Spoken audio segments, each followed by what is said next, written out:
নমস্কার বন্ধুরা, আমি অঞ্জনা। আজকে করব বেলে মাছ পাতুরি। এই দেখো, বেলে মাছ কেটে ধুয়ে পরিষ্কার করে নিয়ে এসেছি। বড় বড় বেলে, দেশি বেলে, এইগুলো খেতে দারুণ লাগে, খুব টেস্ট লাগে। এইগুলো আমি আজকে পাতায় করবো। এই যে কলার পাতা কেটে ধুয়ে পরিষ্কার করে ছেঁকে নিয়েছি।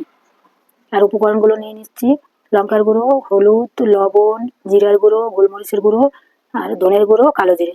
আর এই লঙ্কাটা ভালো করে একটু মেখে নেবো, এটা ভেজে নিয়েছি, খেতে টেস্ট হবে তাই। আর দিয়ে দেবো সরিষার তেল। এটা ভালো করে মেখে নেব। যত সুন্দর করে মাখবো তত খেতে ভালো লাগবে। এই দেখো, ভালো করে এটা মেখে নেব। মেখে পাতায় দিয়ে দেবো। পাতায় মাছ খেতে অসাধারণ লাগে। আরও তো দেশি বেলে, এই বেলেগুলো খেতে দারুণ দারুণ। সবসময় মাছগুলো পাওয়া যায় না। এবার পাতায় একটু তেল মাখিয়ে নেবো। দুটো পাতায় একটু তেল মাখিয়ে নেবো। ধুয়ে ছেঁকে নিয়েছি আগে, এবার একটু তেল মাখিয়ে নেবো। এই দেখো, মাখানো হয়ে গেছে। এটা ধরিয়ে দিয়েছি, চাটু বসিয়ে দিয়েছি। দিয়ে দেবো কলার পাতা, এটার উপরে মাছ দিয়ে দেবো।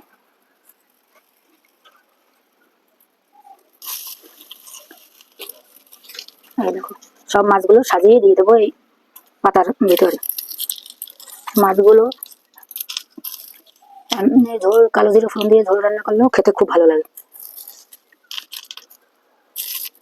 মাছগুলো কত সুন্দর দেখো, বড় বড়, বড় আছে ছোট আছে, তো বড় বড়। সবসময় এই মাছগুলো পাওয়া যায় না। আজকের ওই জন্যই কলার পাতায় করলাম, খেতে অসাধারণ লাগবে। ঝোলটা সব দিয়ে দিলাম, যেটা মাখিয়েছিলাম। এইবার কলার পাতা দিয়ে ঢেকে দেবো।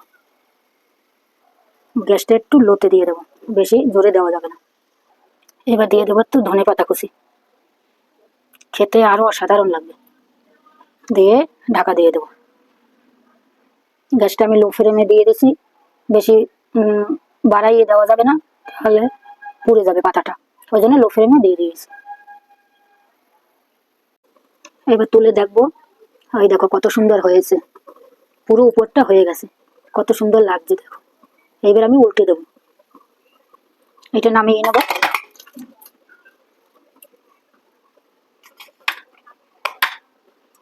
কলার পাতাটা বসিয়ে দেবো, এই কলার পাতাটার উপর দিয়ে দেবো। এইভাবে কলার পাতাটা নিতে হবে আগা, মানে মেইন আগাটা কলার পাতার নিতে হবে, না হলে হবে না। এই দেখো, এবার লোতে দিয়ে দেবো আস্তে আস্তে, ওইটাও হয়ে যাবে। এই দেখো, মাছ পাতুরি পুরো রেডি। এই দেখো কত সুন্দর হয়েছে, খেতেও অসাধারণ লাগবে। এই দেখো, পুরো রেডি।